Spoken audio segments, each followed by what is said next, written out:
Good morning. Good morning. Welcome to Shawnee Mission Unitarian Universalist Church. Whoever you are, whomever you love, wherever you are on your life's journey, you are welcome here. We are so happy that you've chosen this space, this Sabbath, this sanctuary and time. We know that you have so many options on Sunday morning, and that you choose to be here is something we celebrate. We extend an especially warm welcome to our visitors and invite you to stop by the welcome table right outside the doors for more information on Unitarian Universalism and this congregation. If you're watching online, please complete the Get in Touch form in the information section of the live stream video. We now invite everyone to turn and greet each other with elbows or a fun round of rock, paper, scissors. If you're joining us online, please say hi in the chat.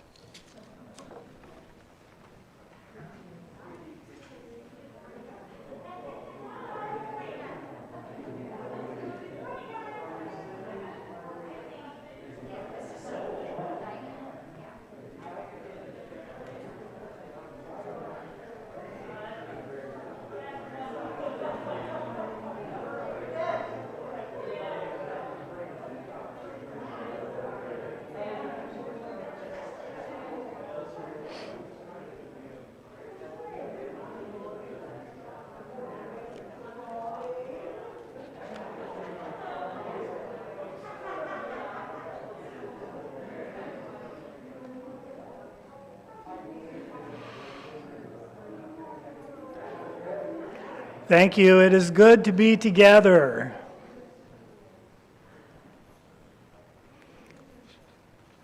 Well, Reverend Rose has the day off today, and our guest speaker is SMUUCh member Bernard Norcott-Mahany.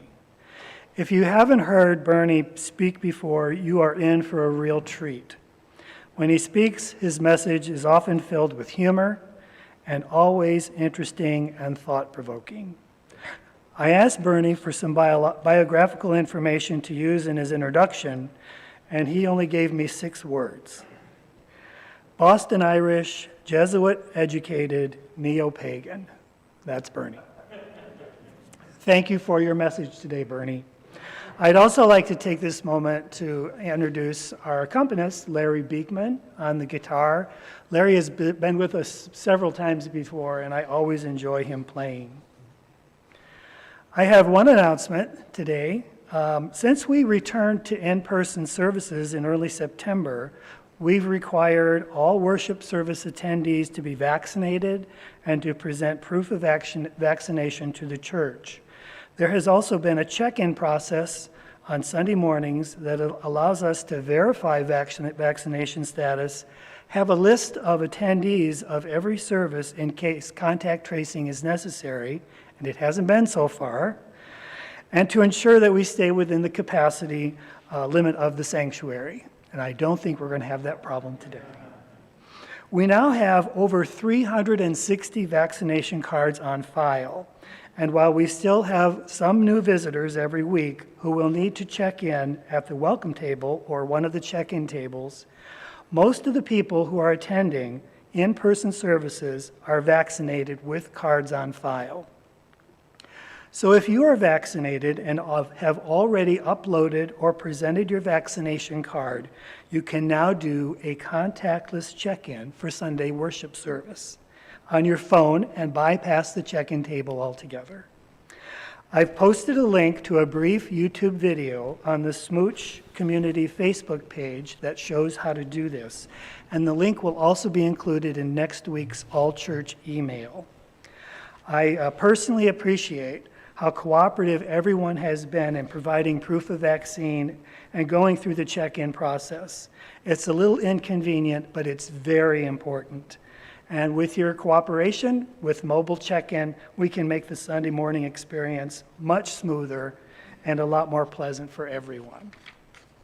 In fact, I have little cards with me for a website where there are Realm training videos, including the mobile check-in. So if you want that website see me after class, and I'll give you a copy of the URL where you'll find the training videos.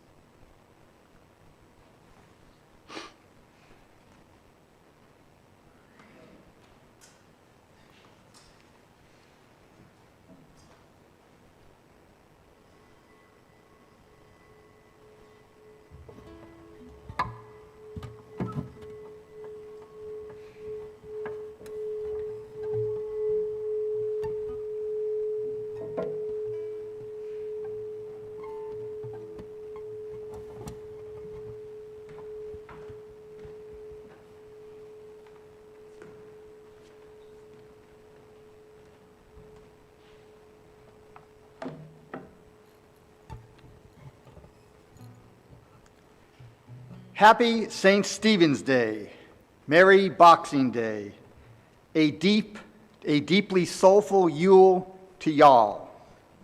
For this is the Yuletide, a time of darkness and hibernation.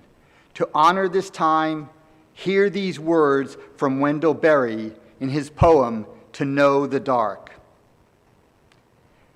To go in the dark with a light is to know the light. To know the dark, go dark.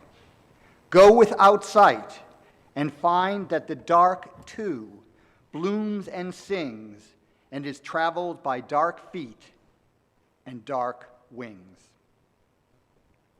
Come, let us worship together. Stand as you are willing and able. Our opening hymn is number 237, the first Noel, and feel free to belt it out.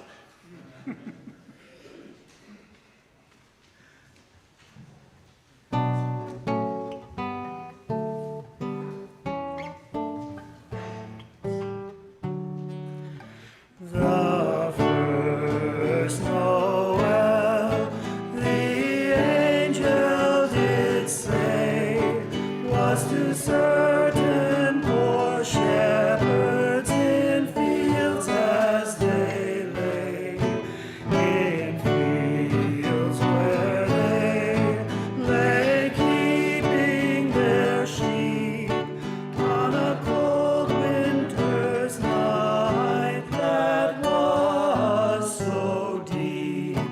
Noel, Noel, Noel, Noel, born is the King of Israel. They looked up and saw a star shining in the east beyond them far, and to the earth gave great, great light, and so it contained both day and night. Noel, Noel, Noel, Noel, born is the King of Israel, and by the light of that same star, three magi came from country far to seek a king was their intent, and to follow the star where'er it went. Noel, Noel, Noel, Noel, born is the King of Israel.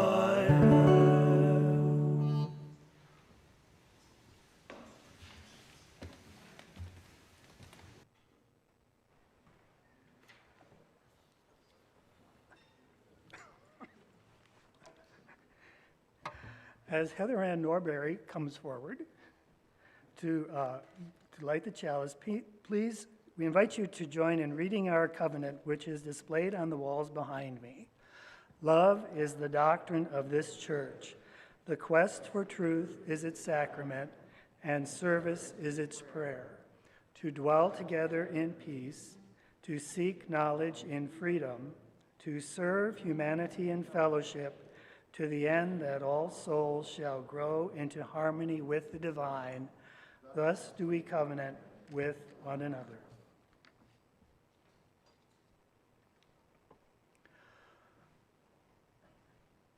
Each month, we as a community take time to reflect on a theme. The children do this in their classes, and we do it here in worship and in our small groups. This month, the theme is opening to joy. When I reflect on opening to joy, it occurs to me that there are really two aspects to joy. First, joy is a feeling of great happiness that radiates from the inside of one's being outward.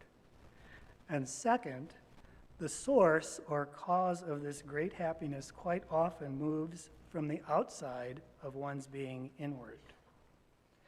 Think about when you have experienced joy. Was it some sort of spontaneous combustion of the heart?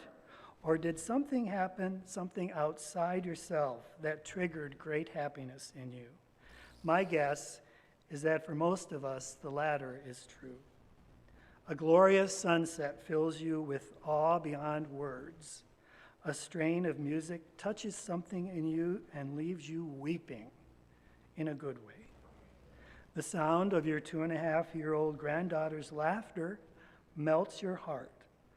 All of these things happen outside and somehow come into your core and fill you with joy. So if something happens outside us and we feel great happiness because of it, it must be because we are open to receiving it, open to being touched by it.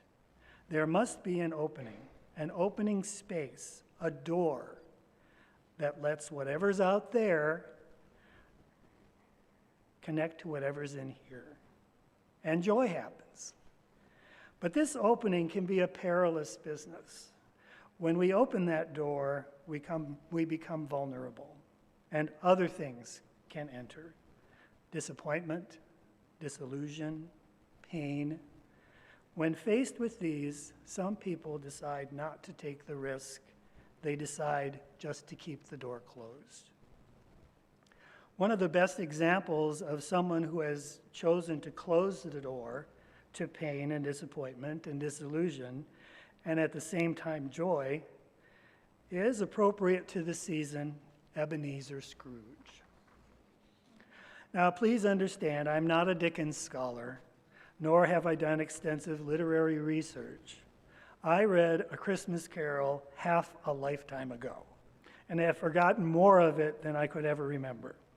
However, I've seen about 15 different cinematic and theatrical versions of the story, so I think I have a fairly good grasp of the basics.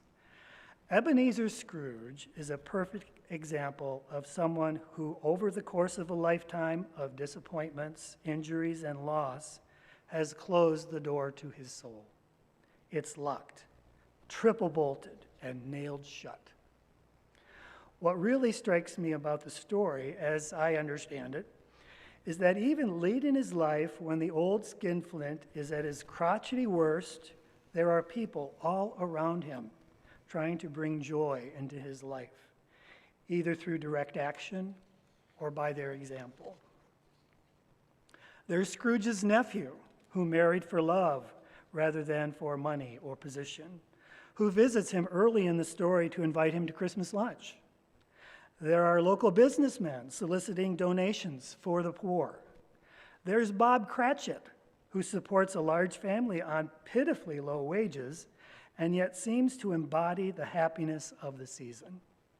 And then there's Tiny Tim, and for goodness sake, I'm not even going to go there.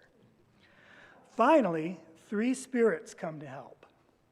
And in the end, through the efforts of all these people, the living and the not living, knocking on the door to Scrooge's soul, Somehow the door cracks open, just a little, but that is enough. That crack is quite enough. He becomes a new man. He becomes open to joy. We have all been through a lot in the last couple years. We've experienced loss, isolation, disillusionment, frustration, rage, and depression. And maybe our doors are not quite as open as they used to be. Open them. Be of good cheer. There are people all around us. There are things all around us that still spark joy, even in the darkest of times, if we will only let them. It is so worth the risk. Someone's knocking at the door. Someone's ringing the bell. Someone's knocking at the door. Someone's ringing the bell. Do me a favor, open the door and let 'em in. You know this song. Someone's knocking at the door. Someone's ringing the bell. Someone's knocking at the door. Somebody's ringing the bell. Do me a favor, open the door and let 'em in. Oh yeah, let 'em in.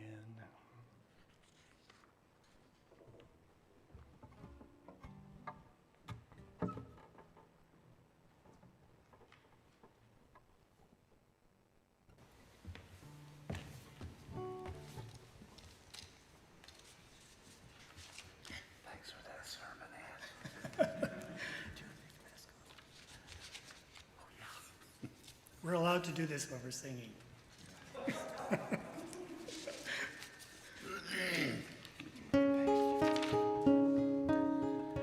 Hello, darkness, my old friend. I've come to talk to you again. Because a vision softly creeping left its seeds while I was sleeping. And the vision that was planted in my brain still remains within the sound of silence. In restless dreams I walked alone. There were streets of cobblestone, 'neath the halo of a street lamp. I turned my collar to the cold and damp, when my eyes were stabbed by the flash of a neon sign. Split the night and touch the sound of silence. And in the naked light I saw 10,000 people, maybe more. People talking without speaking.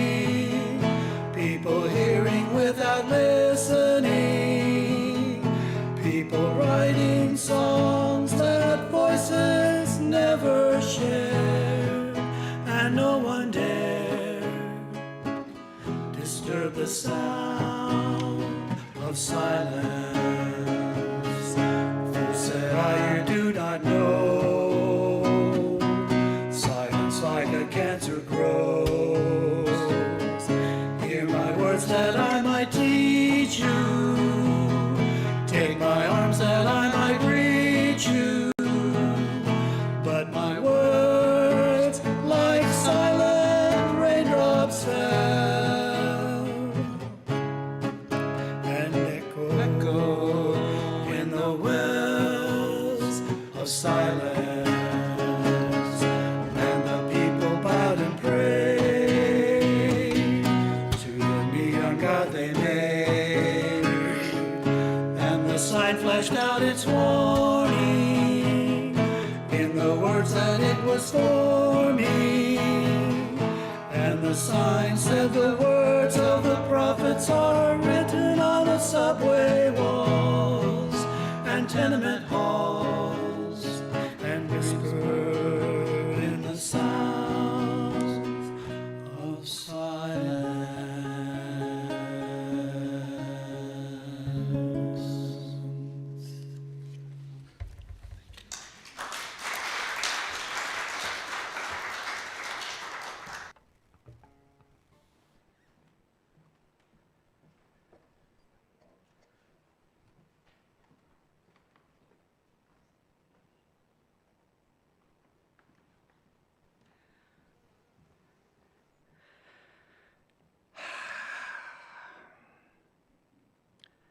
This is a time in our service when we draw to heart and mind those in our midst who are suffering and those who feel the sweet relief of burdens easing. We give our love to those untangling themselves from relationships that no longer serve them. We grieve for the loss of energy and time chronic illness takes on the body and mind. And our hearts go out to all those who are struggling to make ends meet, especially at this time of year. We extend our gratitude to people who make caring for children their primary spiritual practice, and we join in wonder with all people who are bravely facing their final days. And as always, we rejoice over the exquisite beauty in this world, as small or life-changing as each piece of beauty may be. And now I invite you to come forward and briefly share in 2 to 3 sentences a rare joy or profound sorrow and light a candle.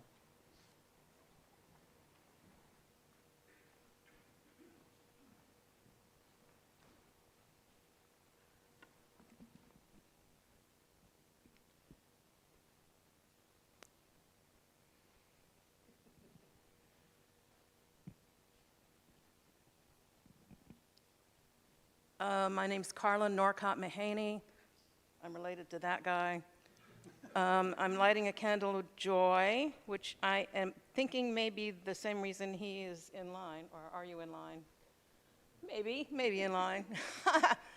It's Boxing Day and all of the other things that Bernie mentioned, and it is also our daughter, his daughter, my stepdaughter, Katie's 33rd birthday today.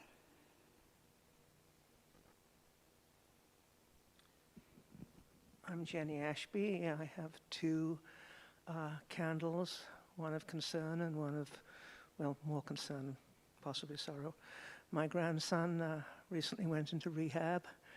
He's been a very troubled transgender child and got into worse things, and he's down in Wichita in rehab. So this is for Zane, and relevant to our congregation, I want to light a candle for Gabby Cusco.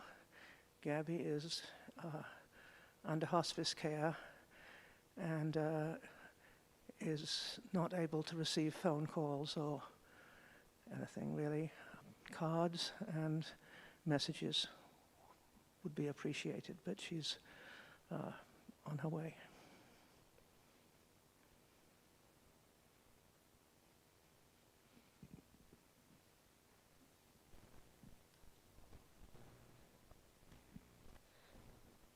My name is Alyssa Malozzi, and I'm lighting a candle of concern and peace. My brother-in-law's mother is not doing well. She's going to be receiving palliative care. I saw her Christmas Eve, and while she's in good spirits, she's not doing well. I know she probably doesn't have long to go. So I'm lighting this candle for her. This is for Norma Lehman.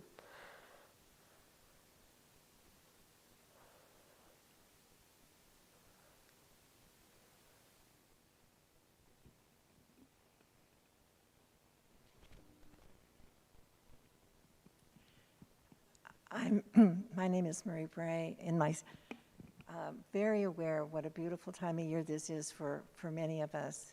But I'd light this candle for all those who are suffering from depression and find little joy and have such a hard time finding a desire to go on. I have a family member who would just prefer to lay down and die, and I just pray that he finds joy and is surrounded by love and peace at this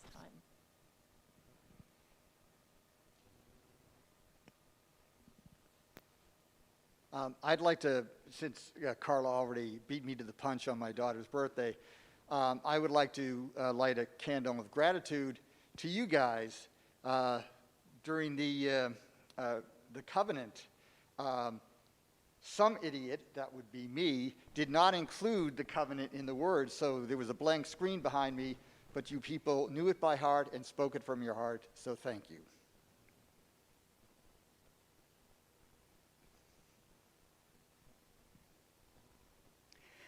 And I'll light the remaining candles for all those joys and concerns that lie unspoken in the silent sanctuary of our hearts.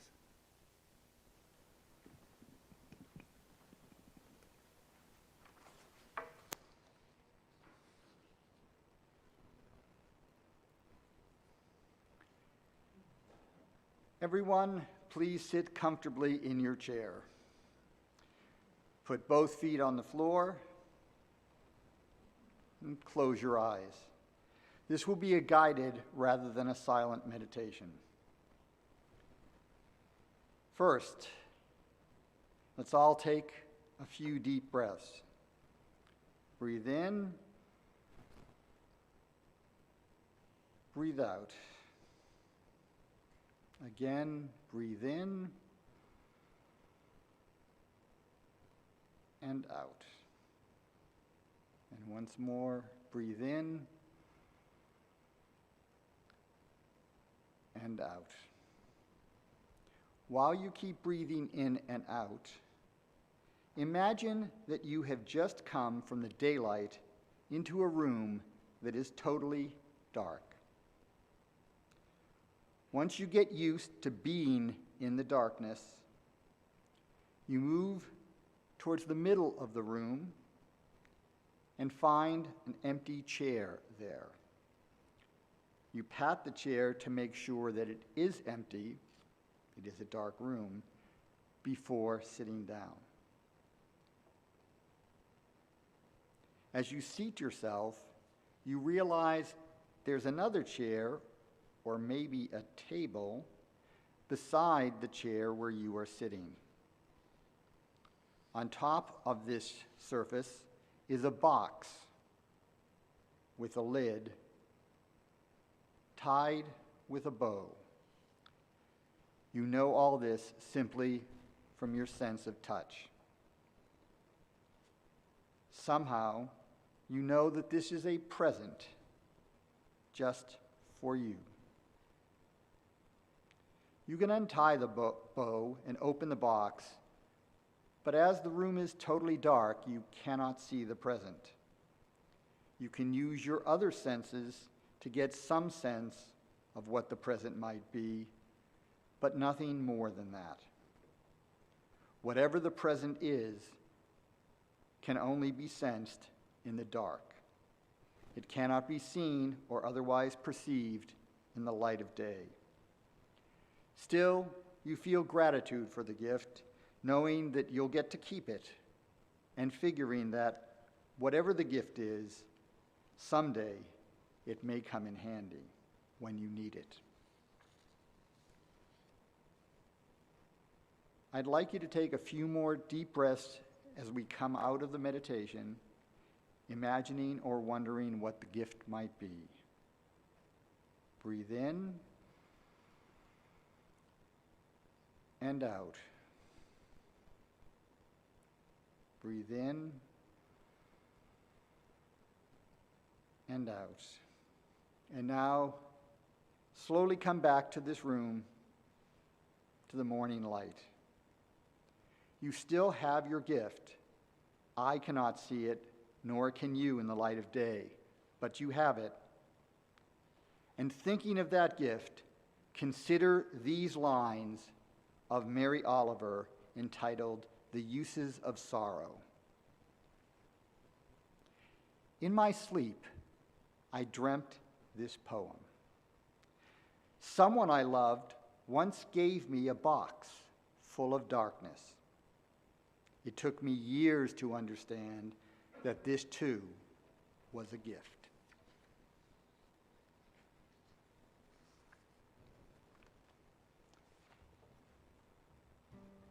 And I believe we have hymn number 241, In the Bleak Midwinter. Again, please, you will stay seated while singing this. Do sing loud, especially since the words here are different than the Rossetti poem that people in the audience outside might be thinking of.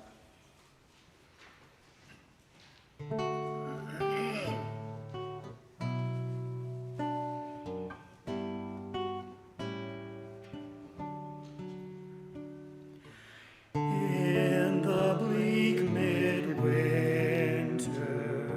frosty winds made moan. Earth stood hard as iron, water like a stone. Snow had fallen, snow, snow, snow on snow. In the bleak midwinter, long ago, cries the homeless stranger, so the Gospels say, cradled in a manger and a bed of hay. In the bleak midwinter, stable place of flies, Mary and her baby, Jesus Christ. Once more child and mother weave their magic spell, touching hearts with wonder, words can never tell. In the bleak midwinter, in this world of pain, where our hearts are open, love is born again.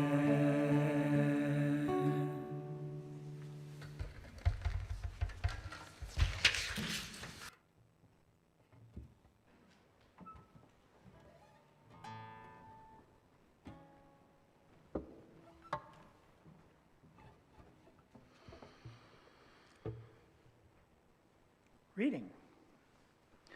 Our reading today, The Sparrow in the Mead Hall, comes from Bede's Ecclesiastical History of the English People. It is part of the story of the conversion of King Edwin of Northumbria in 627 current era. Arguments pro and con Christianity have been advanced. When an unnamed counselor makes this argument, the winning argument, to the king, using the metaphor of a lonely sparrow flying into and out of the mead hall while a winter storm rages outside. He begins, "Your Majesty, when we compare the present life of man on earth with that time of which we have no knowledge, it seems to me like the swift flight of a single sparrow through the banqueting hall where you are sitting at dinner on a winter's day with your thanes and counselors. In the midst, there is a comforting fire to warm the hall. Outside, the storms of winter, rain or snow are raging. This sparrow flies swiftly in through the door of the hall and out through another. While he is inside, he is safe from the winter storms, but after a moment of comfort, he vanishes from sight into the wintry world from which he came. Even so, man appears on earth for a little while, but of what went before his life or of what follows, we know nothing. Therefore, if this new teaching has brought any more certain knowledge, it seems only right that we should follow it."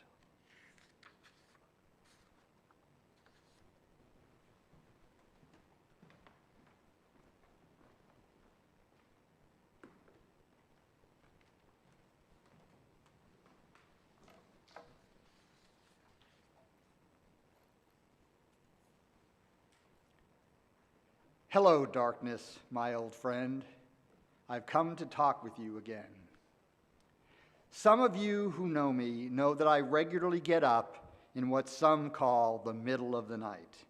3:30 a.m. sometimes, 3:45 more often, and 4:15 if I'm really feeling tired or lazy. I get up first and foremost because my alarm clock are 4 pugs. And when they get up, I get up because there is no snooze button on pugs. After feeding the guys, because first things first, and settling them back down, I head out, sometimes to the gym, sometimes to run or walk in my neighborhood in the dark. In the winter, especially when it's cold and even darker, I go out all bundled up and I look to the sky. City street lights make it impossible to fully appreciate the dark, but the light does make the darkness I can sense seem richer and deeper. And I imagine that I am putting on one more thick blanket, a blanket of that rich darkness which makes me feel all the more snugly. I enter a world like my daytime world, but without the clear sense of separation I get in the light of day. The world is there about me, but I lose the strong sense of me-ness. In that early morning dark, I feel a heightened sense of me blending with the world, of me as a part of the interconnected web of all existence. I get that many people are afraid of the dark, afraid of the time when things are not so clear, when the border between them and the world is muddled. As creatures who depend primarily on vision, the dark can be frightening for us. It's where the monsters live. It's where we might encounter things that make us sad, or where we come to see aspects of ourselves we just as soon avoid, where losses in our lives loom even larger. I get that.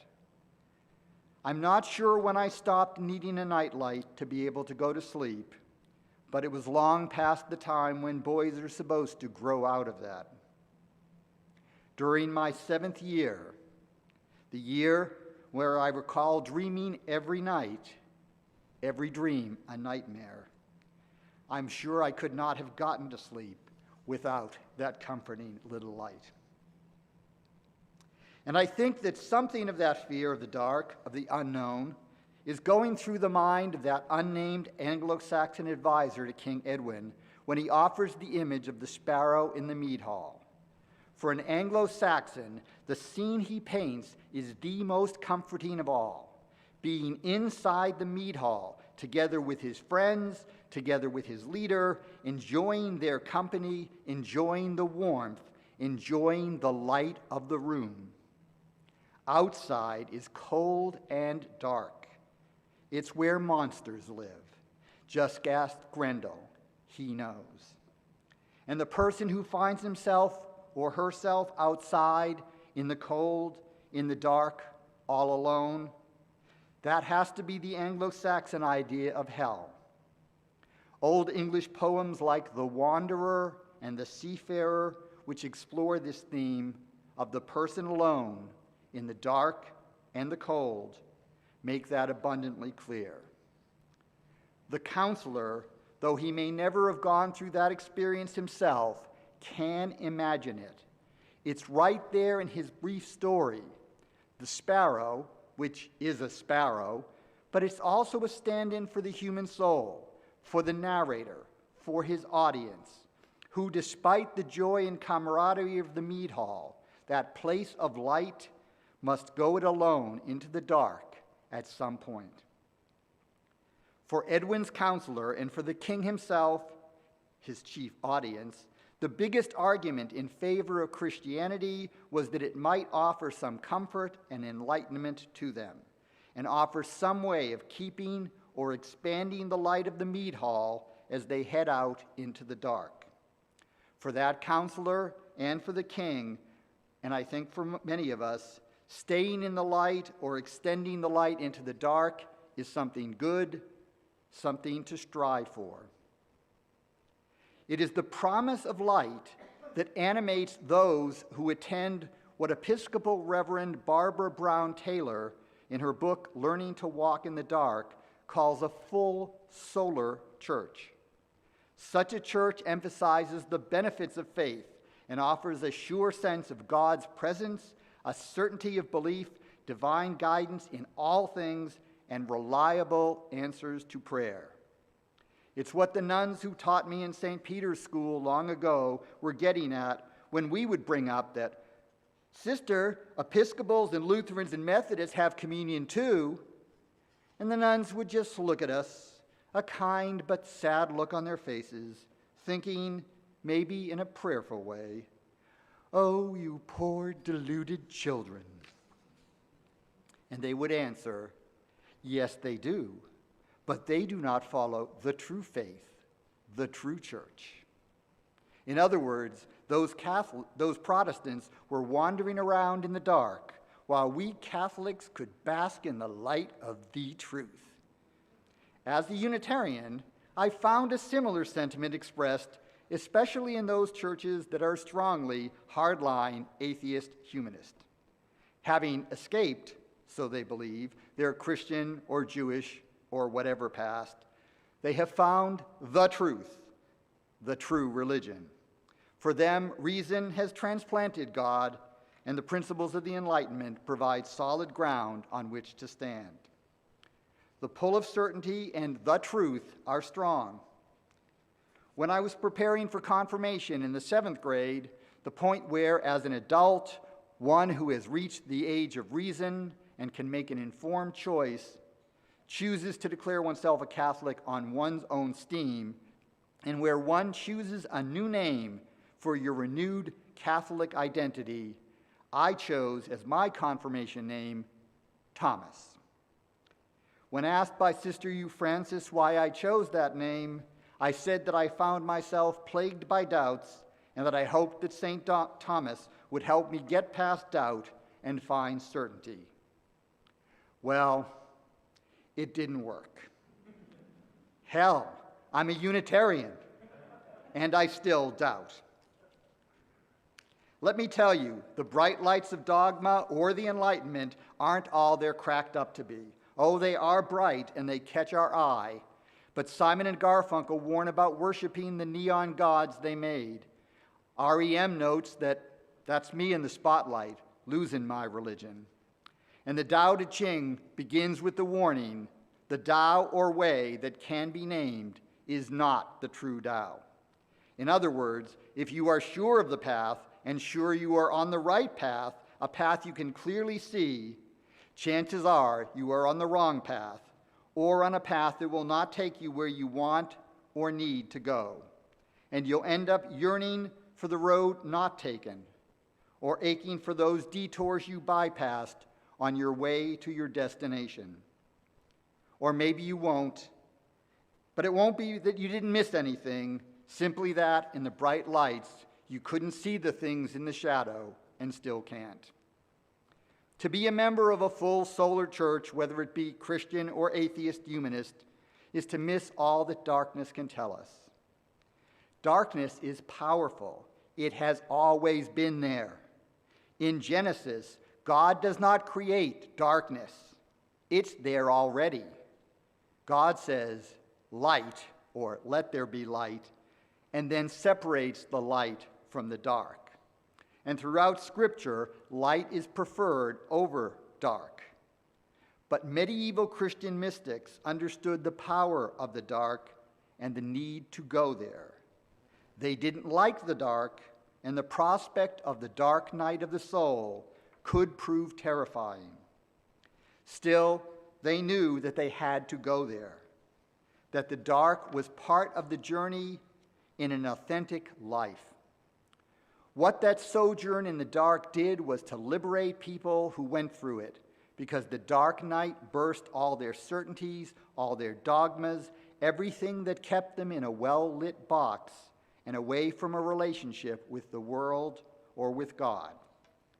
Whatever truths or wonders there are in the dark cannot be seen in the light.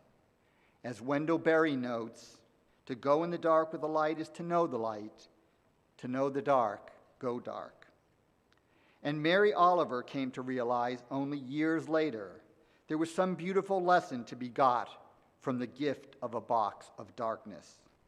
It is a lesson that may take some time to know, but we cannot know it if we keep on all the lights. In the dark, the revelation will come, but in its own time, so be patient. As this sermon comes to a close, I am going to ask you to enter the dark once more, just for a moment. In our brightly lit meet hall or meeting hall, that's going to be tough. So once more, please close your eyes. Consider it a fade to black that all of the coolest movies have. And listen once more to Wendell Berry's poem. To go in the dark with a light is to know the light. To know the dark, go dark.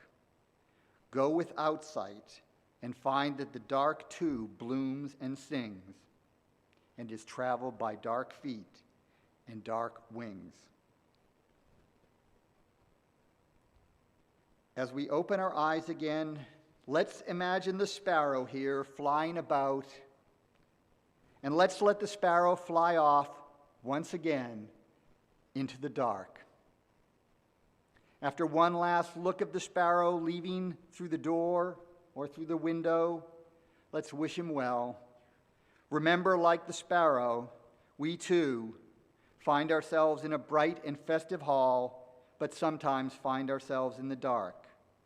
For our lives are both light and dark, and as Reverend Taylor reminds us, with our limited time on earth, let's reach for more than the top halves of things, the spirit but not the flesh, the presence but not the absence, the faith but not the doubt. Let's have both. Let's have it all. Amen, and blessed be.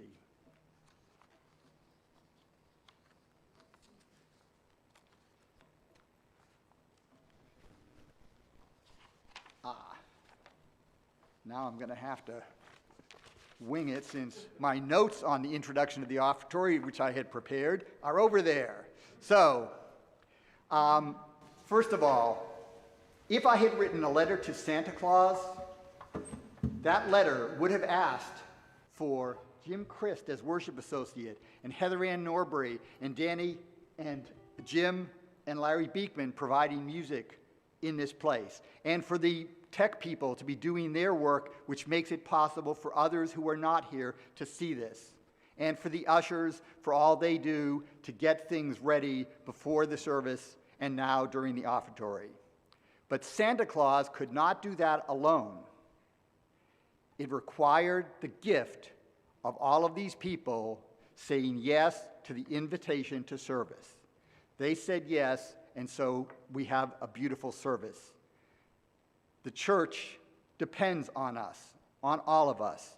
And as we are entering the new year, I urge all of you who perhaps haven't done things for the church, consider doing so. Join in, pick up the burden, help the church out. And in that spirit, please consider giving generously from your heart, within your means, to the ongoing work of this church. The offering will now be given and received in grateful appreciation.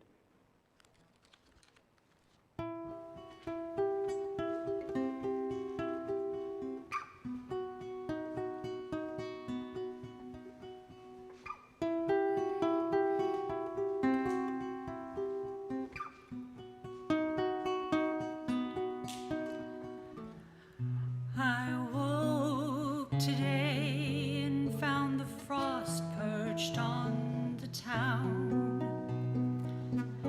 It hovered in frozen sky, then it gobbled summer down. When the sun turns straight or cold, and all the trees are shivering in a naked road, I get the urge for going, but I never seem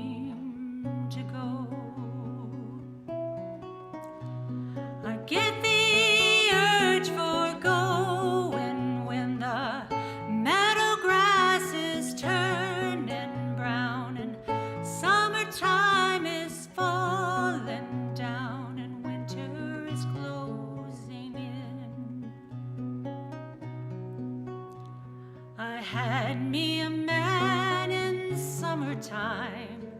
He had summer-colored skin, and not another girl in town my darling's heart could win. But when the leaves fell on the ground and bully winds came around and pushed them face down in the snow, he got the urge for going, and I had to let him go. He got the urge for going when the meadow grass was turning brown and summertime was falling down and winter was closing in. Now the warriors of winter, they gave a cold triumphant shout, and all that stays is dying, and all that lives is getting out. See the geese in chevron flight, flapping and racing on before the snow. They got the urge for going, and they've got the wings so they can go. They get the urge for going when the meadow grass is turning brown and summertime is falling down and winter is closing in.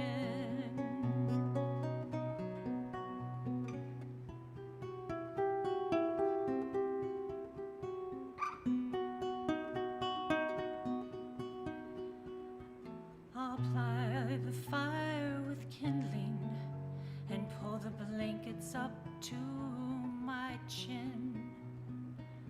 I'll lock the vagrant winter out, and I'll bolt my wandering in. I'd like to call back summertime and have her stay just for another month or so. But she got the urge for going, and so I guess she'll have to go. She gets the urge for going when the meadow grass is turning brown and all her empires are falling down and winter's closing in. And I get the urge for going when the summer grass is burning brown and summertime is falling down.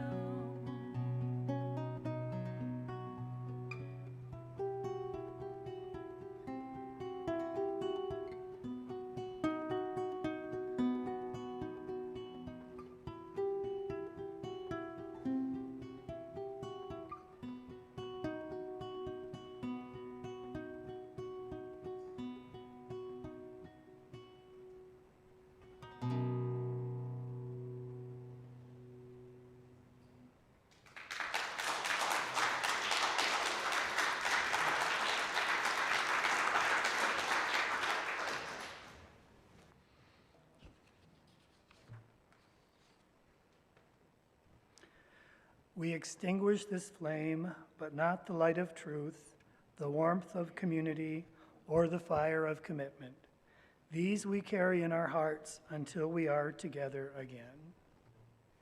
Please rise in body or in spirit for our closing hymn, Good King Wenceslas, which is not in the hymnal, but the words will be projected on the wall.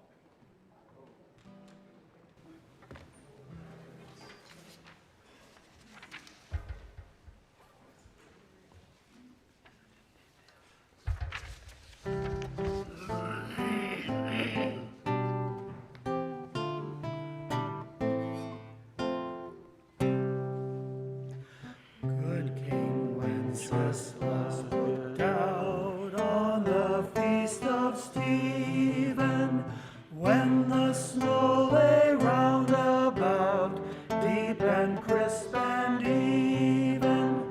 Brightly shone the moon that night, though the frost was cruel, when a poor man came in sight, gathering winter fuel.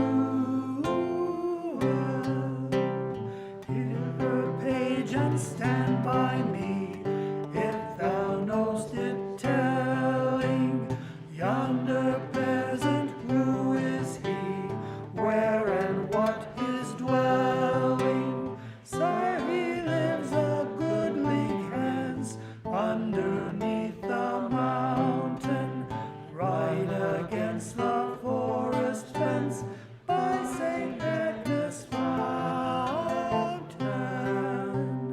Bring me flesh and bring me wine, bring me pine logs hither, thou and I shall see him dine, when we bear them thither.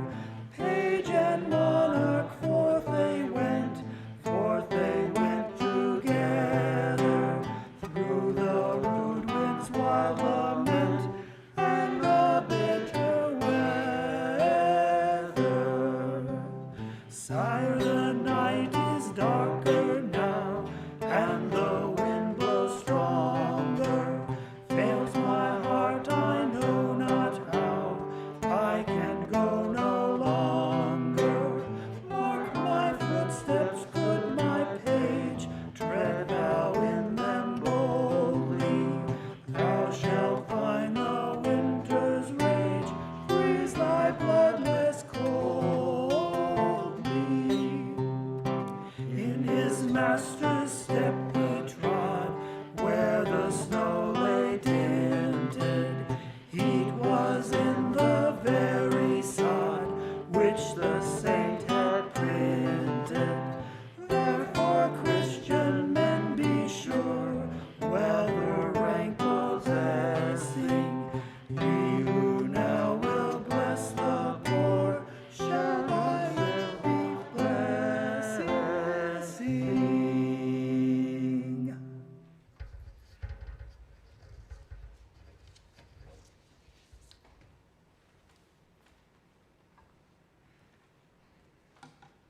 The Yuletide is a reminder, a time of diminishing and then gradually increasing daylight.